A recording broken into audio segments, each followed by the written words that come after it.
Well, hello, caregivers, and welcome back. Again, we are taking the opportunity to enjoy the outside, the fresh air, the trees, and you may hear a little bit of noise from someone mowing their lawn, but that's just the part of being outside. I hope you're having a great day, caregivers. Did you remember to de-stress, as I sometimes call it? But we're really talking about relieving stress. And remember, you can relieve your stress throughout the day, not one particular time, but just try during the day when you come to a break, need to get away. Just take time to, relieve your stress. Let's do that right now. Let's just take our hands and put our fingers together, turn it inward, and put your hand out. Okay, and bring it back in. Again, stretch it out. Rounding those shoulders. And bring it back in. One more time, stretch it out. And round those shoulders. Oh, great, great, great. Okay, let's take our deep breaths. Deep breath in. And let it out. Deep breath in. And let it out. Now, this last one, I want you to close your eyes, okay? Close your eyes and deep breath in. And let it out. Oh, wow, that one was really good, wasn't it? Let's do our arm stretch while we're at it, okay? Arm up and over to the side and stretch. Other arm up, over to the side and stretch.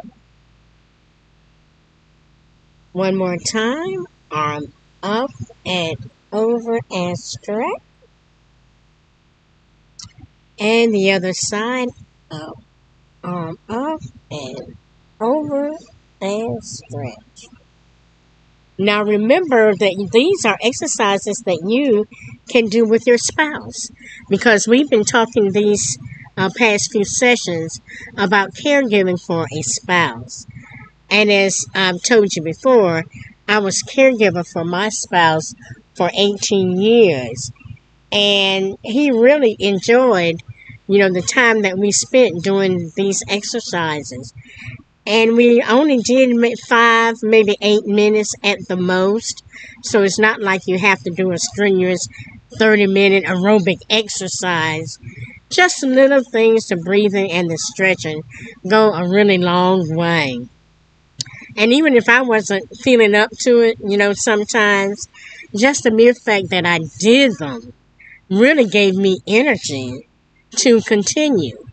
And my husband was so into it that, if I acted as if I was going to miss a time, he was just ready, for the exercises.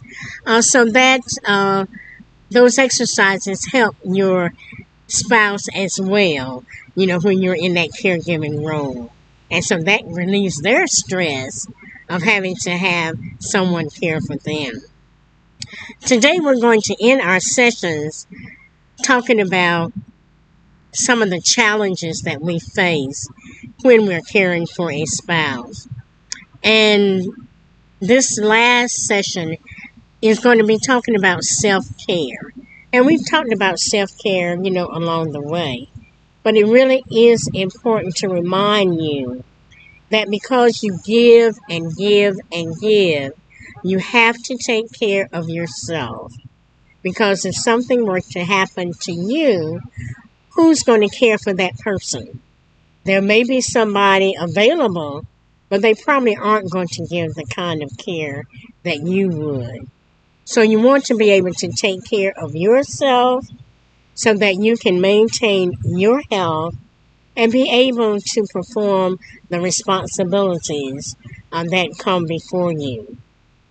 Of course, part of that self-care has to do with taking care of your body. If you have any health issues yourself, making sure that you're keeping your doctor appointments, you're taking your medication, as scheduled, and you're not doing a whole lot more than what you have to do.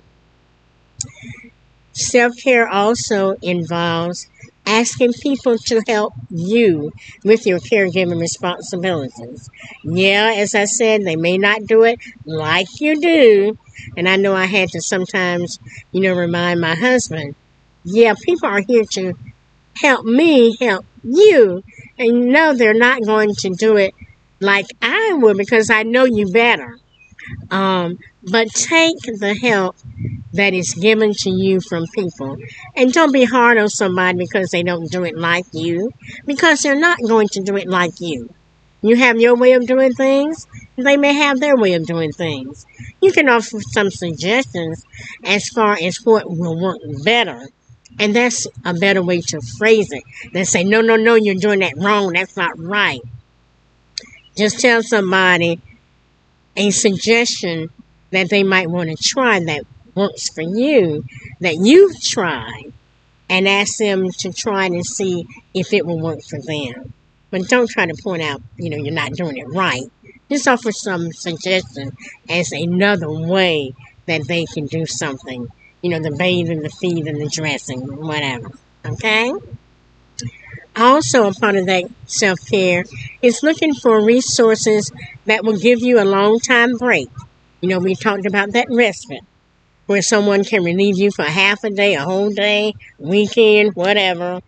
Ask for some respite care to give you a longer break. One of the ideas that I toyed with and I never did was maybe to use a respite situation where somebody could come in and I would check myself into a hotel and just throw myself on the bed and relax for that whole day. But I never did that. But just think about things that you can do. Go to a movie, with your respite care. Take time to go window shopping or, shopping. Go out to eat, with a friend. Plan those dates with your friends. Maybe once a month or once every other month. Have a lunch date with one of your buddies. Um, just to be able to get away from that stressful situation and enjoy yourself. Gardening. Get out in your yard if you like plants, if you like, flowers. I love working in plants. There's nothing more relaxing than, digging in that dirt. You have them, little shovel. But sometimes I like putting my hand in it just to feel that earth and that dirt. So try gardening, planting flowers and planting vegetables, plant a vegetable garden. Just to do something, that will be relaxing for you. So take the time to, invest yourself because you want to be physically and mentally, prepared for that job. If you like reading, read books and read some self-help books or, some romance books, just whatever type of literature you like. Try, just reading. Get yourself in a nice, quiet place, with a book and read as a way just to, clear your mind.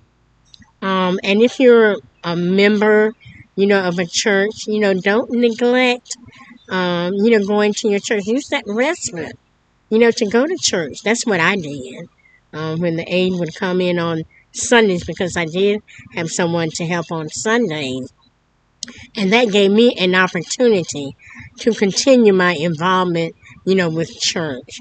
Because if you are a spiritual person and if you like going to church or like to, be involved and participate in church activities, use your respite to continue those kinds of things.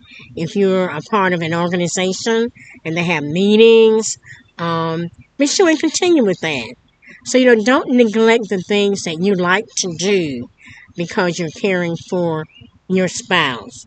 Be sure that you maintain those social contacts that you have, with people and with the organizations that you're involved in order to be able to keep you mentally fit. Okay? And again, if you haven't gotten a copy of my book, Hope in a Time of Despair, A Caregiver's Journey of Faith, to encourage you that, yeah, it gets tough. Yeah, it gets rough. Yeah, there are times when you might want to throw up your hands. But when you keep faith that things are going to get better when you're providing that care, and some things are better than others, then check out that book and, be encouraged to always keep that hope. And I always like to leave you with some words of encouragement. And again, this book by the late Reverend Billy Graham, entitled Hope for Each Day. And this talks about comforting others because you are in a caregiving role or have been in a caregiving role. You have experiences that you can use to comfort others who are going through the same types of situations that you have gone through. So you can be an encouragement to them and you can be a comfort to them as well. And so this says, comfort each other and edify one another. And it says, it is an undeniable fact that usually those who have suffered most are best able to comfort others who are passing through suffering. They know what it is to suffer. And you know how it is to be a caregiver. And they understand more than others what a suffering person is experiencing physically, emotionally, and spiritually. And I did talk about self-care, those three elements as well. They are able to empathize as well as sympathize with the afflictions of others. Our sufferings may be rough and hard to bear, but they teach us lessons that in turn equip and enable us to help others. Our attitude towards suffering should not be grit your teeth and bear it, hoping it will pass as quickly as possible.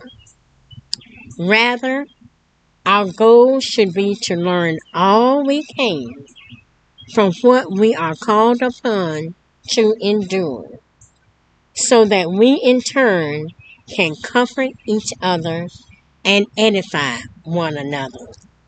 So I hope that with me talking with you about the challenges of caring for a spouse, that I have been able to provide you with some comfort, because I want you to know that someone knows what you're going through and that I care about you.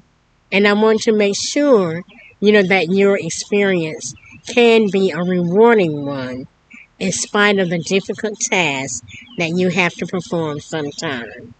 Okay? All right, caregivers, don't forget to like and share.